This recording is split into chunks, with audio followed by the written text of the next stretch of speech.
Shalom, selamat pagi semuanya. Kita akan membaca firman Tuhan dari Kejadian 1 ayat 1 sampai 10. Ibu Nerliana, silakan. Baik, terima kasih Pastor. Selamat pagi buat kita yang berada di Indonesia. Bacaan kita dari Kejadian 1 ayat 1 sampai 10 berbunyi demikian. Allah menciptakan langit dan bumi serta isinya. Pada mulanya Allah menciptakan langit dan bumi. Bumi belum berbentuk dan kosong, gelap gulita menutupi samudra raya, dan roh Allah melayang-layang di atas permukaan air. Berfirmanlah Allah, jadilah terang, lalu terang itu jadi. Allah melihat bahwa terang itu baik, lalu dipisahkannya lah terang itu dari gelap. Dan Allah menamai terang itu siang, dan gelap itu malam. Jadilah petang dan jadilah pagi, itulah hari pertama. Berfirmanlah Allah, jadilah cakrawala di tengah segala air untuk memisahkan air dari air. Maka Allah menjadikan cakrawala, dan ia memisahkan air yang ada di bawah cakrawala itu dari air yang ada di atasnya. Dan jadilah demikian. Lalu Allah menamai cakrawala itu langit. Jadilah petang dan jadilah pagi, itulah hari kedua. Berfirmanlah Allah, hendaklah segala air yang di bawah langit berkumpul pada satu tempat, sehingga kelihatan yang kering. Dan jadilah demikian. Lalu Allah menamai yang kering itu darat, dan kumpulan air itu dinamainya laut. Allah melihat bahwa semuanya itu baik. Demikian. Haleluya. Ibu Ana membacakan dari Roma 10 ayat 8. Roma 10 ayat yang ke-8. Tetapi apakah katanya? Ini, firman itu dekat kepadamu, yakni di dalam mulutmu dan di dalam hatimu. Itulah firman iman yang kami beritakan. Haleluya. Ya, selalu ada rema setiap pagi dalam hidup kita, orang-orang yang hidup di dalam agape Kristus, yang selalu berdiakonia, bermarturia, mengasihi, mengampuni, memberkati. Ketika kita membaca firman Tuhan, maka firman Tuhan itu akan menjadi rema. Dan rema itu akan menjadi iman, dan iman itu yang akan memindahkan semua gunung-gunung dalam hidupmu. Nah, hari ini kita ada serial dalam penciptaan, ini khotbah yang panjang, tetapi kita akan bikin jadi sederhana menjadi saat teduh ya. Jadi kita akan bahas selama beberapa hari ini, mungkin seminggu ya, kira-kira seminggu.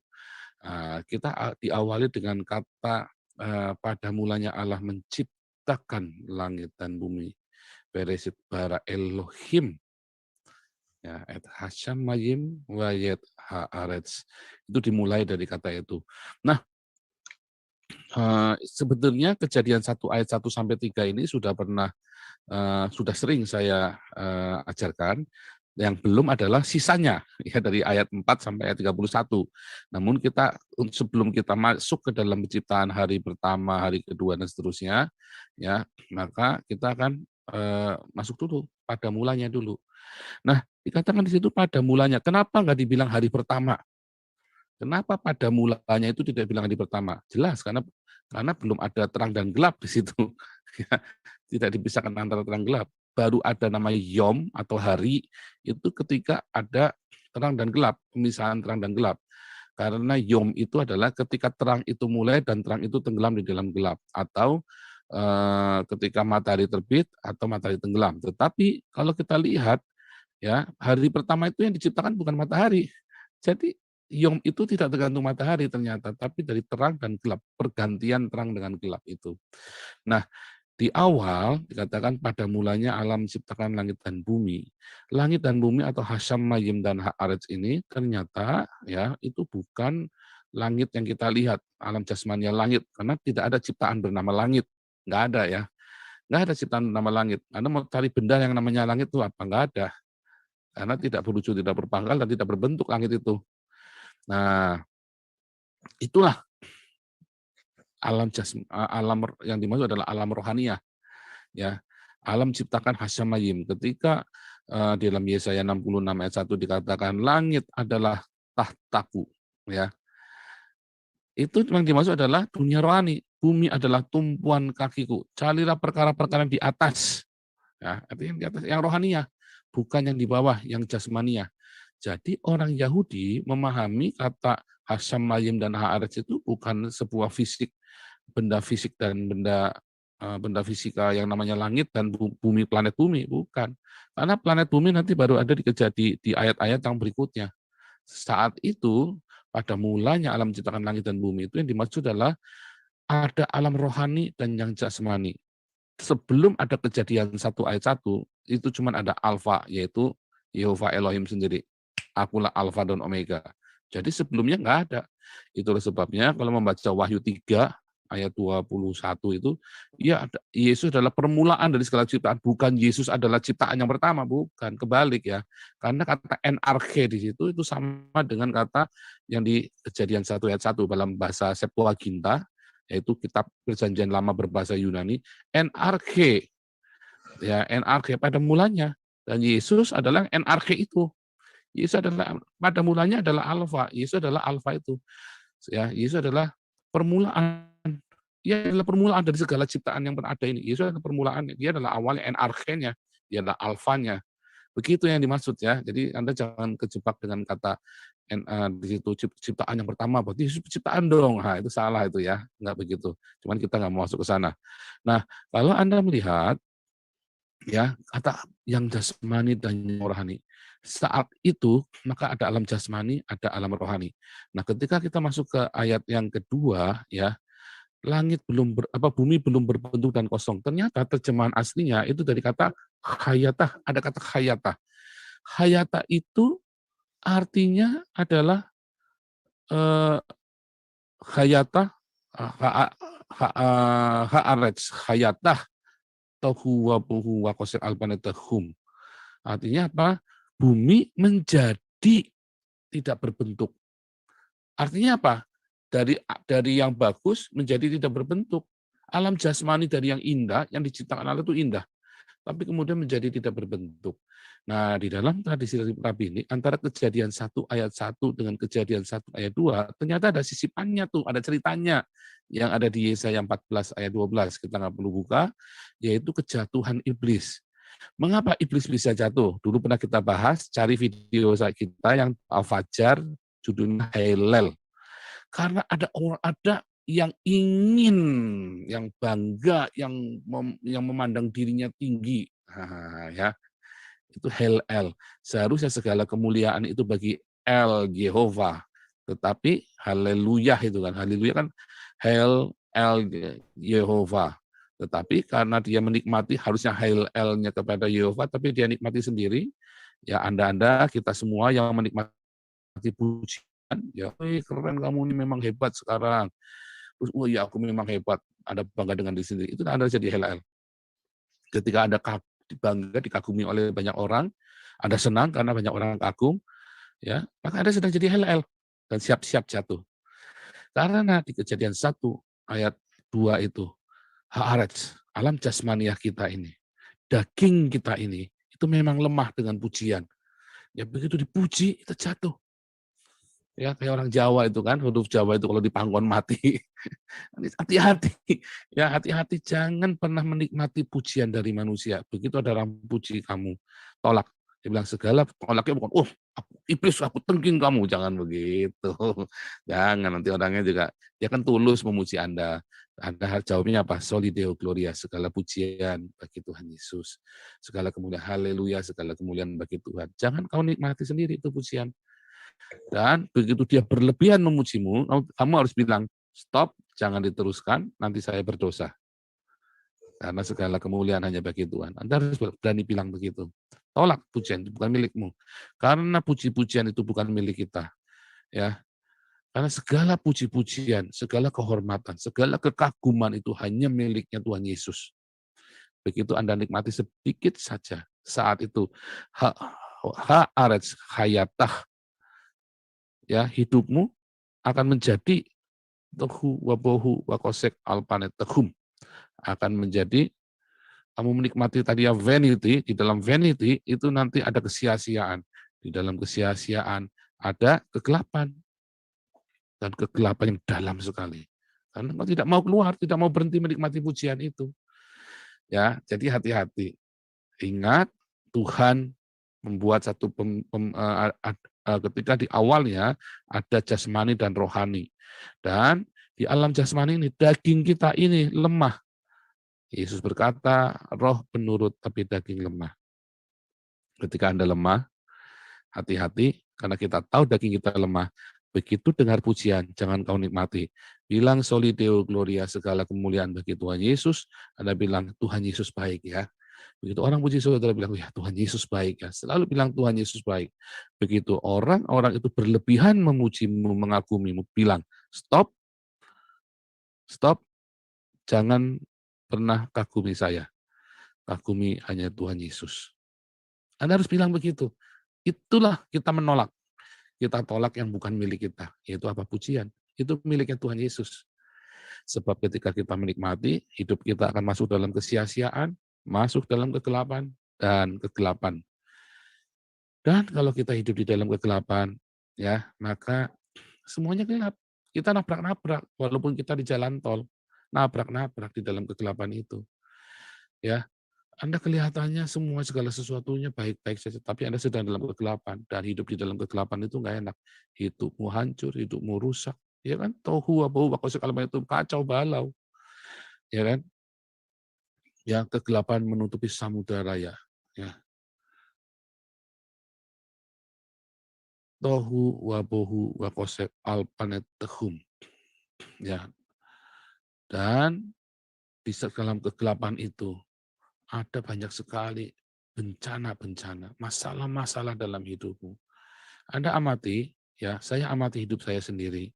Saya selalu jatuh bangun, selalu gara-gara saya ada vanity di dalam hidup saya. Makanya Tuhan dari saya masih muda, Tuhan proses saya tentang vanity ini, tentang ke proud myself, ya. Saya cerdas, saya dari SMP, saya pernah cerita ya, saya SMP itu jualan SD, SB, Porkas, bisa beli mobil sendiri loh. Ya mobil bekas, mobil bekas 300 dulu, mobil tua, tapi kan namanya beli mobil sendiri kan, beli motor sendiri, beli mobil sendiri. Ya kita bertiga, ya kami bertiga kakak beradik, kita bahu-bahu, kita jualan SDP, jualan nomor.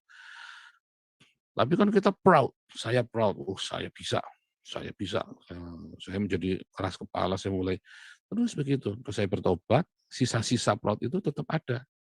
Karena saya selalu merasa lebih hebat dari yang lain. Wah, gampang itu, segala sesuatu gampang. Sehingga ketika ada tekanan dikit, tak tinggal. Saya selalu pergi, tinggal. Ada tekanan dikit, tinggal. Dan itu kebiasaan, saya selalu begitu. Ketika saya SMA, ada seorang hamba Tuhan datang, Pak Samsu Kota datang ke kota kami. Dia penubuat, engkau akan hidup dalam keadaan rendah supaya tidak sombong. Saya dulu nggak ngerti apa itu artinya. Sekarang saya ngerti. Ya, sekarang saya ngerti. Engkau akan pergi kepada bangsa-bangsa, namun engkau akan hidup dalam keadaan rendah supaya engkau tidak sombong. Tuhan akan buat kamu hidup dalam keadaan rendah supaya tidak sombong. Dan saya mengalami keadaan rendah itu, direndahkan serendah-rendahnya sampai serendah-rendahnya. Sehingga saya ketika orang kagumi saya takut. Hari ini kalau Anda bilang kagum saya akan hardik. Ya jangan pernah bilang banyak kalau di YouTube itu, wah saya kagum, nanti dulu stop. Karena saya hardik, karena Anda tidak tahu masa lalu saya. Ya, dan berapa banyak orang yang saya sakiti, yang begitu enek pengen ngeludahin muka saya. Jadi stoplah untuk mengagumi saya, karena saya tahu namanya keadaan rendah itu seperti apa. Dan saya tidak mau menikmati puji-pujian itu. Ya, jadi Anda juga sama ya. Itu semua ini firman Tuhan itu berlaku secara umum. Hanya saya punya penyakitnya itu. Nah, itu setiap orang punya kelemahan sendiri, punya karakter yang harus dibentuk. Ada yang karakternya pendendam, ada yang karakternya itu masa bodoh, ada yang karakternya itu saudara terikat dengan seks yang luar biasa. Nah, masing-masing saya kebetulan ada di situ. Dan itu dosa manusia pada umumnya memang di situ, kesombongan. Ya. Nah, Tuhan proses saya bolak-balik hidup saya dihancurkan. Ketika dikatakan roh Allah melayang-layang di atas permukaan air, ya, waruah Elohim merakefet alpane hamayim. Kita dulu udah pernah belajar kata merakefet, sebelum YouTube saya di-blok, ya 2 minggu yang lalu, merah kefet, artinya mengerami. Hamayim. Hamayim itu berasal dari kata air, tapi juga violence, ya, sebuah metafora dari bencana, dari kekerasan. Hidupmu itu penuh dengan kekerasan. Ketika kamu hidup dalam kesombongan, ya hidupmu nggak akan jauh-jauh dari kekerasan, hidupmu itu nggak akan jauh-jauh dari kesulitan, hidupmu nggak jauh-jauh dari bencana. Orang yang sombong itu sangat dekat dengan bencana. Makanya Hillel bin Zakar itu ketika aku bilang, aku hendak, artinya dulu memang bumi itu, Hillel bin Zakar memang ada di bumi dan bumi itu indah. Sampai Hillel bin Zakar mau kudeta. Aku hendak. Begitu aku hendak dia naik, dilempar ke bumi, dipecahkan, kamu akan dihajar, dihabisin. Dan saya mengalami yang namanya dihabiskan seperti itu. Rasanya sakit sekali, sakitnya tidak terkira, berdarah-darah. Suruh ngulangi lagi, saya nggak mau. Kalau boleh jangan ngulangi lagi Tuhan. Orang-orang yang hidup di dalam kesombongan, dia akan hidupnya hancur dalam kesia-siaan, dalam kegelapan, kelihatannya dia kuat, tetapi sebenarnya dia rapat.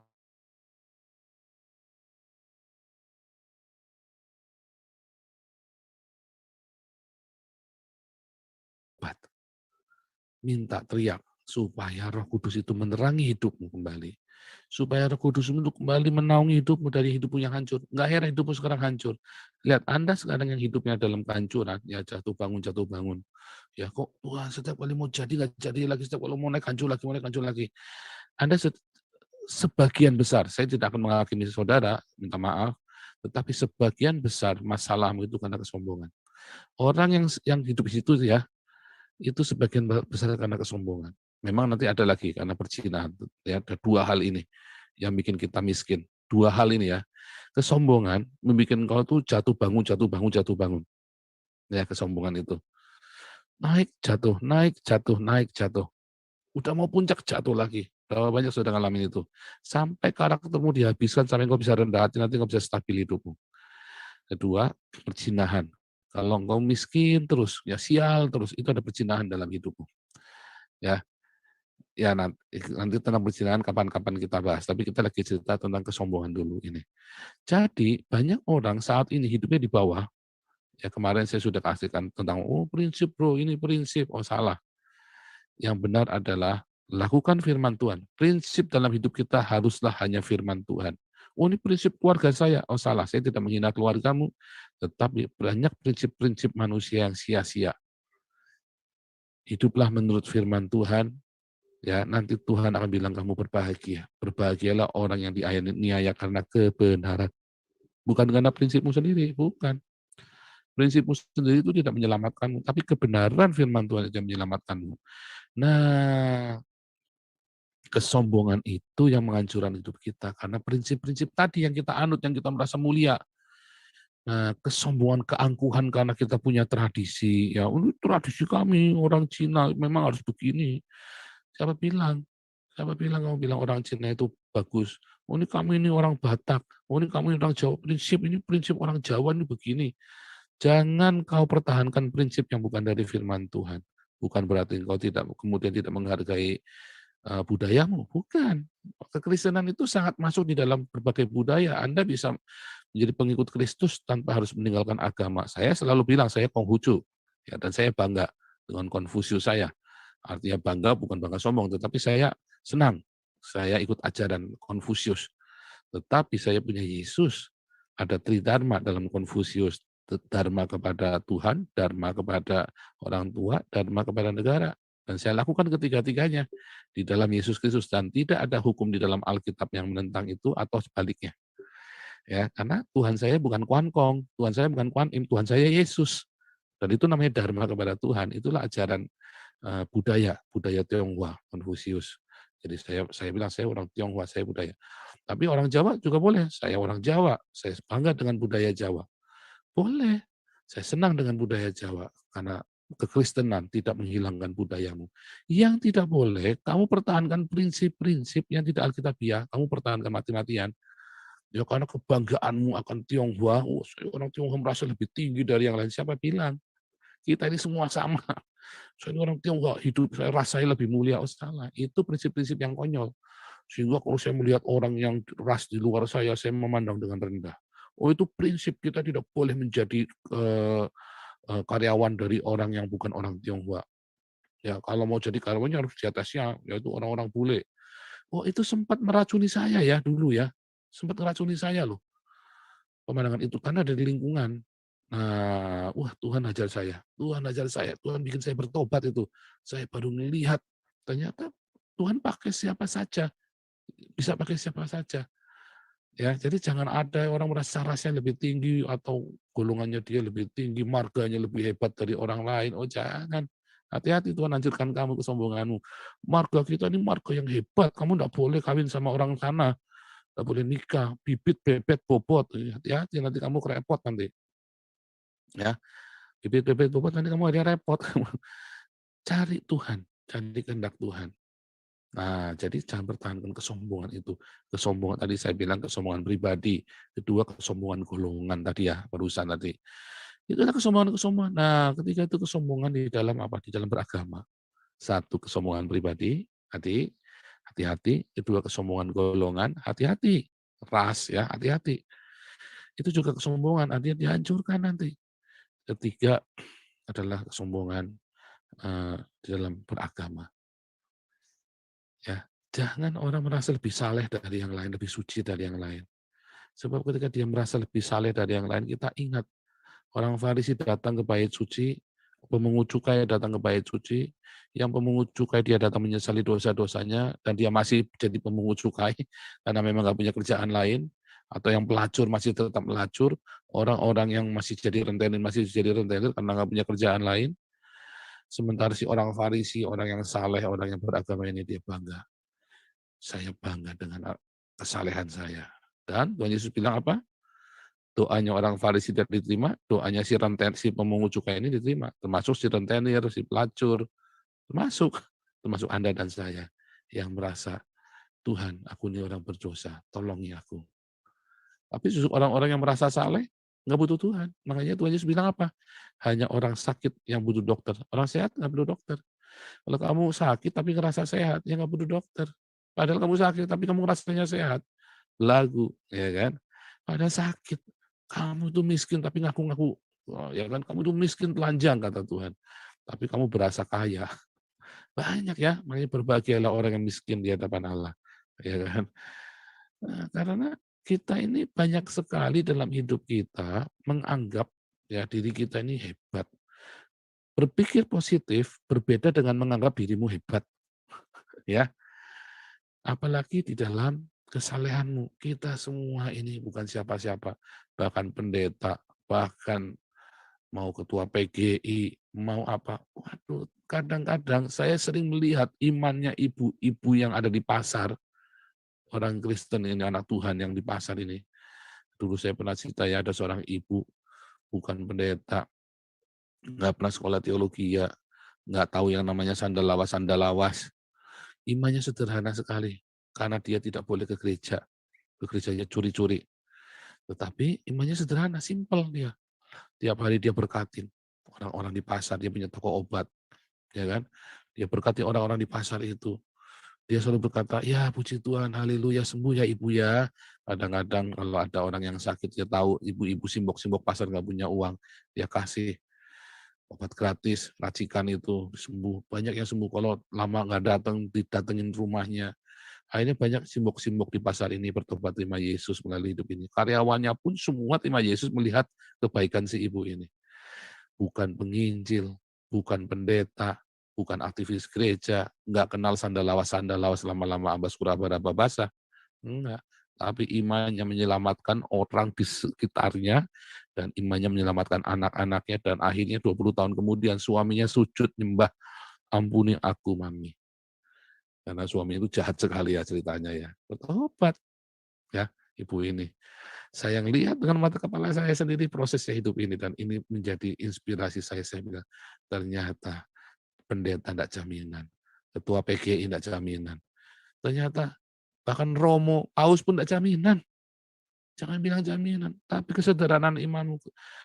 Hanya orang sakit yang butuh dokter, datanglah kepada Yesus dengan merendah. Jangan meninggikan diri, merasa suci. Saya dulu datang sama Tuhan, Tuhan apa salahku Tuhan? Weh banyak. Saya datang, kenapa saya mengalami ini, mengalami itu? Apa dosaku Tuhan? Apa salahku Tuhan? Nah, Tuhan Yesus jawab, banyak akeh tenan, oke sandayak. Ini kurang tak tambahi sakti pengen. Tambahi, banyak sekali. Kalau Anda jangan tanya sama Tuhan, apa salahmu? Banyak. Hati-hati Anda jangan tanya begitu sama Tuhan, ya apa salahku Tuhan? Kalau dijawab nanti saudara jengking nanti. Banyak, wah kaget. Ketika saya ketemu Tuhan Yesus itu, saya sambil nangis ya. Saya selama 3 tahun saya nanya, apa salahku Tuhan? Kenapa setiap saya mau naik jatuh lagi? Sudah di puncak, udah jadi direktur, jatuh lagi, jadi selalu begitu. Padahal salahnya apa? Kesombongan saya sendiri. Vanity. Pribadi ya, ini baru pribadi. Kedua, kesombongan rasial. Karena saya ditekan, maka saya merasa saya lebih baik. Dan saya tunjukkan. Ya kan?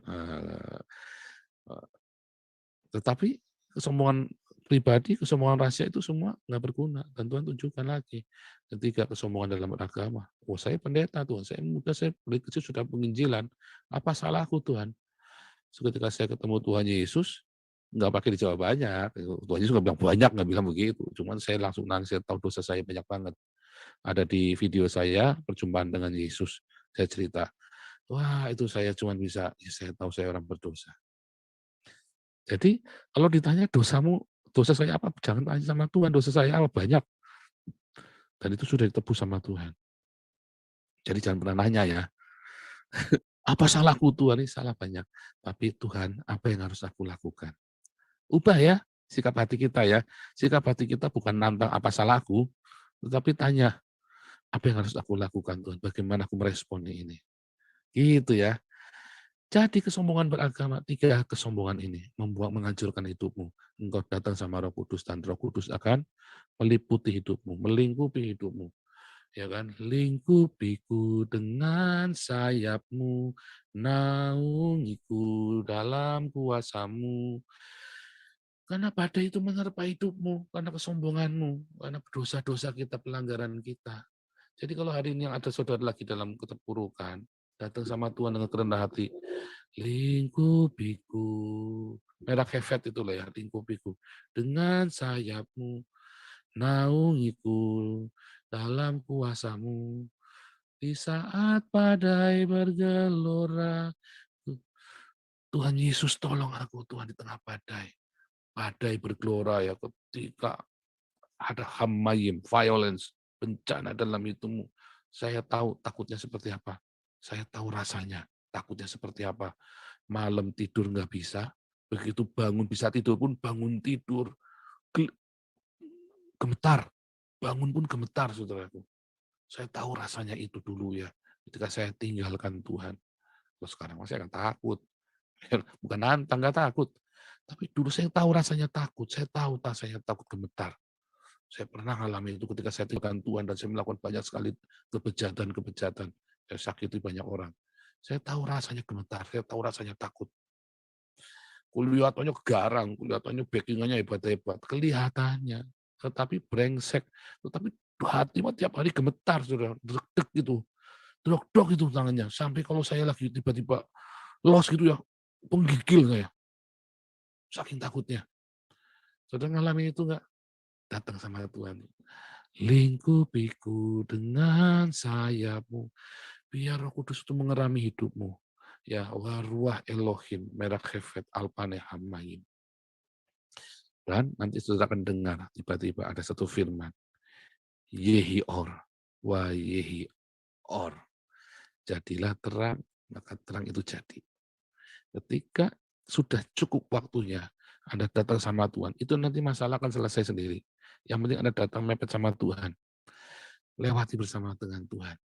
Nikmati bersama dengan Tuhan. Memang pencobaan-pencobaan itu datangnya dari kita yang belagu. Biasanya ya tadi karena vanity tadi, diawali dari kesombongan, lalu ada perzinahan, lalu ada lain-lainnya dan lain-lainnya. Tambah dendam, tambah dengki, tambah itu dosa. Susul menyusul, 7 roh jahat yang lebih jahat pokoknya. Sekali Anda kasih peluang dosa itu masuk, 7 roh jahat yang lebih jahat itu masuk semua. Susul menyusul, dan hidupmu akan hancur. Tapi nikmati kehancuran itu bersama Roh Kudus. Pegang erat-erat, peganglah tanganku Roh Kudus setiap hari. Pegang erat-erat. kita memang sudah bikin salah Tuhan. Kami memang sudah bikin salah, ampuni Tuhan, ampuni. Jangan tanya apa salahku ya. Tuhan, aku memang sudah bikin salah, tolong ampuni aku Tuhan. Ampuni aku, pegang. Nanti Roh Kudus pegang, rami. Sampai saatnya tiba, sampai bilang cukup. Sampai responmu benar, kerendahan hati itu. Sampai kita ke titik kerendahan hati. Begitu sih kita sampai titik kerendahan hati, ya berbahagialah orang yang rendah hati. Karena dia akan memiliki bumi. Balik lagi kan, bumi menjadi hancur, menjadi gelap gulita, gara-gara kesombongan kita. Ya kan, alam jasmania kita, hidupmu hancur toh. Tetapi begitu kita merendahkan serendah-rendahnya, kita peganglah tanganku Roh Kudus setiap hari, ku tak dapat jalan sendiri tanpa Roh-Mu. Tolong aku Tuhan, tolong tiap hari. Nanti masanya tiba, setahun, 2 tahun, 3 tahun, selesai. Selesai. Anda hanya perlu merendah serendah-rendahnya. Berbahagialah orang yang rendah hati karena ia akan memiliki bumi. Ya kan ilmunya pakai semua toh. 9 khotbah di Bukit 9 Bahagia itu. Diulang lagi ya video-videonya ya. Diulang lagi. Anda boleh potong, Anda boleh share-kan. Berbahagialah orang yang rendah hati karena ia akan memiliki bumi. Ya. Sampai itu tiba saatnya. Begitu Roh Kudus bilang cukup, maka ia akan berfirman yehi or, wa yehi or. Jadilah terang, maka terang itu jadi. Dan terang itu jadi. Begitu terang itu jadi, kita diberi kuasa di dalam jalan di dalam terang. Yang tadinya jalan tol gelap gulita, sekarang kita ada di jalan yang terang benderang. Walaupun jalan setapak, walaupun air dan roti serba sedikit. Masa-masa pemulihanmu selalu dalam serba minim, serba terbatas, serba deg-degan. Tetapi kamu akan melihat penebusmu. Kamu akan dengar suaranya. Ke kanan, ke kiri, maju terus, berhenti. Ke kanan, ke kiri, maju terus, berhenti. Kau akan dengar suaramu, Yesaya 30, ya, ayat 20. Engkau akan mendengar menebusmu, akan lihat menebus, dan engkau akan dengar suara di belakangmu. Entah kamu menganan, mengiri, ada di jalan setapak, tapi jalan setapak yang terang benderang. Kamu akan keluar dari masalahmu. Ya, itu yang terjadi dalam hidup kita. Yehi or, makanya diciptakan terang dulu. Allah pertama kali menciptakan yehi or. Wah yehi or, yehi, wah yehi. Bahkan mulutmu pun akan berkuasa. Dalam masa-masa itu, saya selalu suruh anak saya teriak, uang aja nggak punya buat makan, besok mau makan apa? Setahun coba bayangin. Kamu teriak, Jehovah Jireh, Jehovah Jireh, sate ayam datang, sate kambing datang, Jehovah Jireh, ayam goreng datang. Anak saya terus berdoa terus tiap hari. Dan Jehovah Jireh, perkataan, firman itu dekat dengan mulutmu, pencipta. Ya, dalam nama Yesus, Anda sesuatu, ciptakan dengan mulutmu, dalam nama Yesus. Di dalam nama itu ada kuasa. Firman itu jadi berkuasa. Di dalam nama Yesus. Yehi, wa yehi. Jadi, maka terjadilah. Haleluya. Kiranya rema dari Tuhan Yesus ya akan membuat Anda berhasil ketika Anda merintis usaha Anda. Rema dari Tuhan Yesus membuat engkau bangkit dari keterpurukanmu. Rema dari Tuhan Yesus. Ya, yehi wa yehi. Suamimu akan pulang. Istrimu akan kembali padamu, anak-anakmu akan bertobat dari narkoba. Haleluya. Yehi wa yehi, maka perekonomianmu dibangkitkan. Yehi wa yehi, yang sakit disembuhkan. Jadi, maka terjadilah. Haleluya. Luar